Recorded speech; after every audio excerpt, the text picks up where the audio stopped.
Hello, hello, everybody. Welcome back to Reality Realness with three S's. I'm your host here, Chantele Francis, with my co-host, Mel B, talking about the Traitors Canada exit interviews with Nichelle. Nichelle, how are you today? I could be better, but considering the chaos in the manor, I'll take it. The chaos in the manor. Well, your last words, that I remember you saying was, were you that intimidated? What were you feeling in that moment when you read that letter? I didn't expect it at all. In fact, I was just waiting patiently for breakfast, wondering why was it taking so damn long? And then I got it I got it. I was really, now seeing it now, I wasn't hurt at the time. I was angry. I was angry because I don't know if I wish people got to know me more. I'm a powerhouse, which a good thing or a bad thing. I just wish that everyone would have seen a little bit. I was very quiet, but I'm quiet because I was trying to figure things out. That's the way I work. I like to analyze things and make before making a final decision. So, I may not have been so vocal, but I just felt like I wasn't given enough opportunity in terms of the challenge. Like I'm an athlete. I was a pro, not a pro athlete. I did bodybuilding, I did boxing, I did so many things. So in that sense, physical wise, I'm a little older now, but I can give it. So I always felt, I just felt cheated, but I also got it. And, I don't really have any regrets. I was just mad. And then in fact, I haven't had a good cry like that in a very long time. So although you guys didn't see it, once I, said what I had to say out of anger, as I tried to get out of the chair, literally, I physically couldn't. And almost talking about it now is triggering because I couldn't get out of the chair because I just bawled. I was like the ugly cry, because to me it meant more. It meant so much to me to be there. I've been through so much in the last, even 5 years, and I took many risks. I left my career and the career that I left to entrepreneurship that sunk in during the pandemic. Right. I literally started at ground zero all the time. And I finally, I build myself up and something happens. And, I have 4 boys. I wanted to show them mama's got this. I'm a superhero, And so when I wasn't given that opportunity, I don't even mind being murdered. I just wish, can you give me a few more days at least to show you. So I felt like I was shortchanged. But I mean, hindsight's 2020. How did you get on to the Traitors, from your entrepreneurial background to the Traitors? That's definitely a journey itself. It is. I believe, from what, the casting has told me and stuff through my social media, I believe because I talk about, and this is the whole thing about, okay, let me start. I think I got found from my social media. And my social media, I'm very, I'm on there a lot. I have over 1 million followers on TikTok. I'm, pretty good in Instagram as well. I talk about safety tips. I do self-defense because of my background and just all kinds of great things. And, I think that's how I was found. And I'm so thankful for that opportunity. However, the bad thing about that, and which was my strategy, was obviously I didn't want to tell anyone I was a former police officer because they would be threatened by it. However, I didn't want to get there and just take that slight chance that someone may recognize me, And then if they recognize me, I always start my videos with, oh, I was a former police officer. Here are some safety tips too, blah, blah, blah, blah. So if you would recognize me and go, hey, you're lying, you're a former cop, you say that, and I'd be like, oh my God. So would I rather look like a liar or come in and wear everything on my sleeve and go, hey, this is me? And I went with that. And to be honest, I really wanted to be a traitor. So being a traitor and telling everyone an honest thing, I couldn't get murdered because I'd be a traitor. And so I just thought it would be a good strategy because I didn't want to be found out a liar. So totally makes sense. We were questioning. I remember, I said to Chantele, I was I wonder, did she plan to lie about her job? Is there a reason that she told them the truth? But that makes perfect sense. I mean, had you gotten there and people recognized you and you had already started off everything on a lie, you're getting banished, Well, So exactly. And, after watching, many seasons of even Everywhere, anyone who lies, it just never looks good for them. They're always in the hot seat, and it trails with them. There's only, no matter, you tell that one lie and it doesn't matter what happens after that, everyone will look at you as going, oh my God, the liar. So I just said, you know what, I'm gonna, if I was never on any social media platforms, or I didn't have much, I wouldn't mind. No one would ever know. And that was the tricky thing, because, and honestly, it worked against me. No one had any inclination or any idea anyways. But, when I got there, I knew who Enoch was because I'm heavily into football. My boys play AAA. And so what were the chances that I would know someone, So it's hindsight's 2020, like, and you can regret, and you can what if and should if, and it doesn't matter. It was a wonderful experience. I got murdered, and let's go, mom. I'm rooting for the other mom, because my boys, that's what I wanted them to see, Yeah. So I don't know. It's a special thing, especially being older. Like, I just turned 50, and it's like, oh my God, give me something. Well, you mentioned that you recognized Enoch when you arrived. Was there anybody else that you recognized? No, I don't think, like, there had been familiar faces, but it was more, I wasn't sure where I knew them from. And then after, like, I think it was Lauren, I'm like, oh, okay, because I'm also in the fitness industry and magazines and publications. So that's kind of where I afterwards knew. And then, oh my gosh, who else did I recognize? Oh, I think it was just Lauren, actually. That was it. But Enoch was, and it turns out even Cedric. So I'm originally from Montreal. So now people are like, oh my God, Cedric. It turns out we went to the same college together. But in college, you don't realize, like, there's so many people literally hung out with the same crowds at 6 degrees of separation. So it's just incredible how, sometimes and other times you don't. Wow, that's really cool though, to be like, whoa, we ran the same circles, so it's kind of like you're on the same life path a little bit. Yeah, for real. So you mentioned that you wanted to be a traitor. Yes. So who would have been your ideal team if you were a traitor? Who would you have wanted to work with? That's such a good question, because I wasn't chosen. I never even thought about it. But now, knowing the crew, I would probably definitely want someone who is influential, who can stand their own. I would say Enoch, probably, because he can, he can be a little bit of both. He can play stupid, as he said, but he can also be a very strong influencer, right? So I think, in terms of definitely Enoch, and maybe for a female, knowing them now, probably Netta, really. Netta or Gail, because I don't know. That's such a good question. Let's play over. Had you been picked as a traitor? It's kind of a two-part question. Yeah. I want to know, how did you plan to play as a traitor? And if you did get picked as a traitor and you made it to the end with other traitors, would you have wanted to share the pot, or would you have wanted to win as a solo traitor? These are good questions, girl. What was the first part? I'm sorry. How would you have played as a traitor? What was your strategy?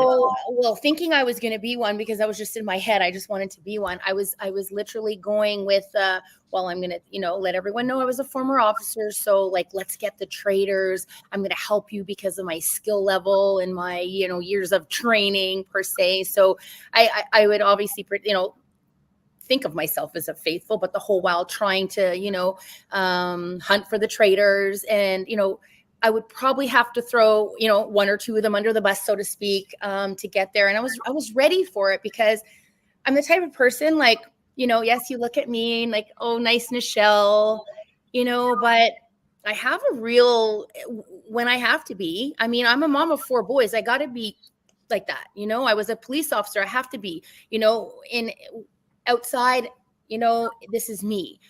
When I'm put in certain situations and have to be a certain character, I'm going to be that person and get the job done, right? So I would have just got the job done as, meticulously and unmessy as I can, and allow the chaos to happen around me, which is essentially what, everyone is doing now. And had I gone to the end, I probably would have liked to share the pot. As competitive as I am, I'm also very fair, and I would have liked to share the pot. But again, it would depend on the personality, right? Like if I really felt that person also wanted to share, it's a tricky situation, because it's about stabbing each other in the back. At the end of the day, like, if I'm not going to win, maybe no one should. I don't know. Hard to say. It's so interesting when you think about like the way that the show progresses. It's insane.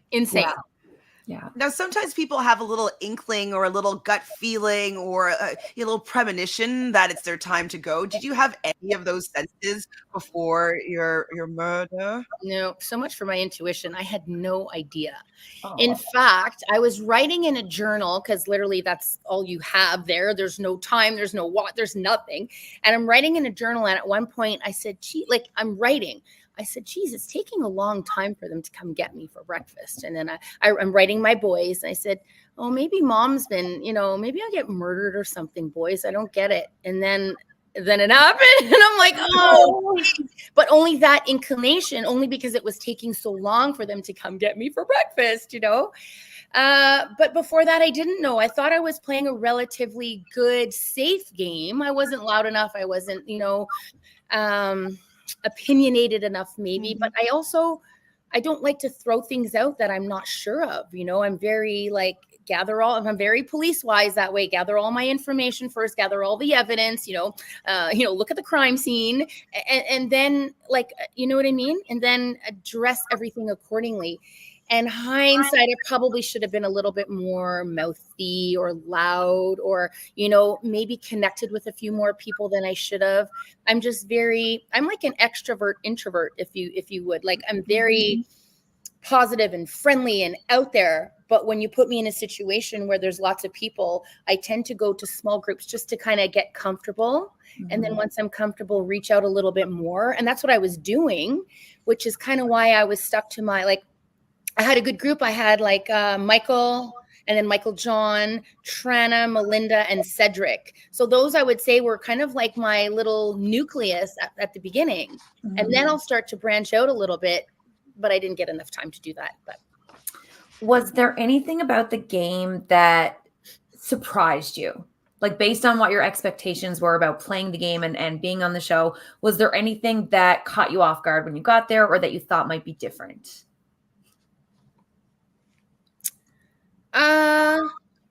What I'm surprised about, I guess you can say, was the amazing connections you make, even though being there, in a short time. It's incredible because, you don't know anybody, and you're stuck in, closed quarters with these people, probably that I would never have crossed paths before, and not because of anything, just because, in different lives, and how incredibly strong the connections happen. And I hope that people watching could see those relationships, because I know there's a lot of chaos, but there's also a lot of love happening, which, love and chaos, I don't know, but there is. And at the end of the day, your emotions sometimes get intertwined with that. But at the end of the day, I think I went to bed and going, it's just a game. You really have to remember that. And even my emotions when I was sobbing, I wasn't sobbing at the end because I was murdered. I had gone through a lot. It was my one time to just release. And while I was here, just let it all go, mad at myself, mad at the game, mad at my strategy, mad at it. But at the end of the day, I love those guys. It's like, that's how it is. Oh, that's amazing. So I'll be back. Would you say that you're rooting for the traitors to win or the faithfuls? And do you have one person in specifically that you are rooting for? Well, since I was chosen as a faithful, I can't now go back and be a traitor. So I am rooting for the faithfuls. And that's just because, that's literally my reason. And if I were to go one person in particular, probably be Lori. She's just so sweet. And, I actually thought she was a traitor. She was like on, I wouldn't say she was on my top list, but when I was throwing names out, because I just couldn't be sure, it was just, she was a good I don't mean scapegoat in a bad way, but she's like, are you really a kindergarten teacher? Really? But then I saw her write the name on, I think it was Rebecca's name on her slate. And I'm like, oh no, that's a kindergarten teacher. Her writing is just too nice, right? Yeah. But I also want her to win because she's that mom. Like I said, I was doing it for my kids. My 4 boys are watching and they're like, "Oh, mom." I'm like, and I know she's also a parent and she's always with the kids, and there's just so much, there's so much to go on for that. And the kids are rooting for her, and it's a whole level of, I don't know. You know what I mean? Yeah. It's just 100%. so I hope she does well. I hope she does well too. I'm so enjoying this season. Did you know anybody else besides Enoch when you got there? Was there anybody else that you recognized? No, even Enoch. It's funny because you don't expect to see. So even when I saw him, I was like, I was doing the hard stare, probably creepy, because I was like, is he from the bodybuilding world? Is he from, like, I just couldn't remember. And then all of a sudden when he said his name, he didn't say it to me. It was just in that group when he goes, "I'm Enoch." And I'm like, oh my God. Like, I freaked out. I'm like, oh my God. But I was more freaking out because of my boys. Because, and he had come to our football games and did some signings and motivational speeches. And so I told him, I'm like, oh my God, my boys would be dying right now. And then the hard part about that is, like, I kept thinking, oh, is he a traitor? But then I said, oh my God, I can't think like that. My boys wouldn't let me do that. So it's a bad thing, because then you're like, oh, I could never believe that he would be a traitor, right? Mm-hmm. So yeah, but other than that, no, I even him, I didn't personally know him. I just knew of him. Right. Okay. So what was going on through your head when the death row request for people to step forward to participate? What were you thinking? Why didn't you step forward? What were you thinking about the people that did step forward? It's pretty scary. I literally, I don't even know if you see it in like, in the editing. I stepped out as the 5th person. And I believe, I don't know who stepped out, like, as that 5th. And then I went, oh, okay, I can't remember who it is. And then I just stepped back, and I thinking, oh, wow, okay. Like, I was doing it. I was going to go just because automatically I always want to be that person who helps. I'm always front line. I'm always here. Mom, I'm here. A friend, oh, I'm here. And so automatically when she asked for 5 volunteers, I'm like, okay, I was going to go. So thankfully I didn't. I mean, not that I was gone too far after them, to be honest, but it spared me some time, and I was scared. I didn't know. I actually thought Dylan was going to be gone, and no offense to it. It's just I didn't expect Chris to go, but I get it, because to me it was silly, because he has so much experience, and but again, someone who has a strong personality, or it might be seen as a threat. So unfortunately for him, but that yeah, my thoughts were probably Dylan was going to go away that night. But everything changes. It's so crazy. I know, so quickly it does 5 change. minutes. So we're going to play a little game, if you're up for it, called Deceive, boy. Trust, and Murder. So I just have a couple of options, and I'm curious how you would put different players to these different categories. So Deceive, Trust, Murder between Trana, Melinda, and Netta. Deceive. For all 3? You have to put 1 for each. Oh, 1 for each. Okay, so that I would do? Yes. Yeah. Who would you trust? Who would you deceive? And who would you murder? You have to put one. Oh, sorry. I thought you meant, okay, the relationship between all of them. Okay, wait. Okay, so Trana and Melinda. Okay, so Trana, I would trust. Melinda. Wait, who was the 3rd one? Netta. Oh, Netta, I would murder because she murdered me. Okay, so then I guess Melinda, I would have to trust. No, deceive. I'm terrible at this. It's tricky. And what about between Cedric, Enoch, and Lori? Oh, okay, Lori, trust. Oh, no, wait. I don't know. I don't like this game. Okay. Oh, okay. Lori, trust. Enoch, deceive. Ooh, Cedric, sorry. Murder. That's okay. He'll forgive you, I'm sure. We'll get over it. And some rapid fire questions. So just put a name, whatever name comes to you firstly. So who would you say is the most opinionated player? Mike. And who do you think would make the best spy?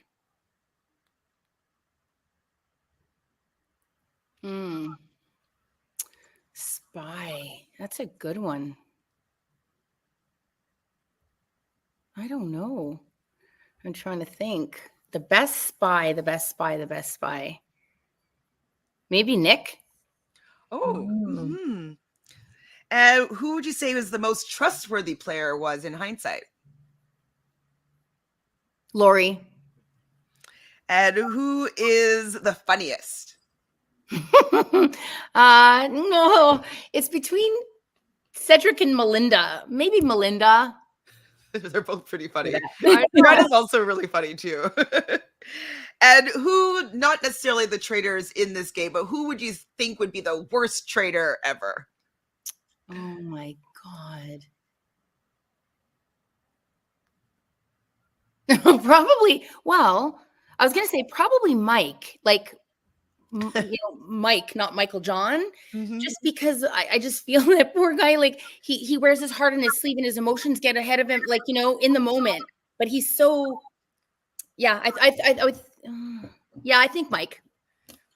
I can If I see have that. to go with somebody, sorry, Mike. Oh, I love you though. This is all lighthearted. I know. So, And I don't think he would want to be a traitor anyways. I don't think that he would want to be in that position. Probably not. Well, thank you so much, Nichelle. Is there anything else that you want to share about your experience before we say goodbye? No, I have no regrets. Of course, I wish I would have done things differently, but given the circumstances and what I had to work with, it is what it is. Hopefully, even though I was there a short period, Canada and everyone else got to see what they saw of me, and maybe there'll be other opportunities. And I had a great experience. Nichelle. Well, it was really fun watching you. So thank you so much for coming here and talking with us. Sorry, Mel, what you're saying? Yeah, no, I just want to say that, like, mom to mom, your boys are proud of you just for getting on there. And to be honest, getting on the show in the first place is the hardest part. So the fact that you got recognized, don't make me cry. This is not for that. Don't make me The fact that you got recognized, you got picked out of like all of Canada, essentially, as this badass to come on the show because they knew that you could handle it and hunt down traitors. Be proud. You did them proud, and you did a great job. Thank you so much, guys. Appreciate that. Thank Don't make me cry. No tears, no more tears. No, it's been great talking great with show. You too, guys. Thank you so much. Thank you. Take Bye. care. Bye.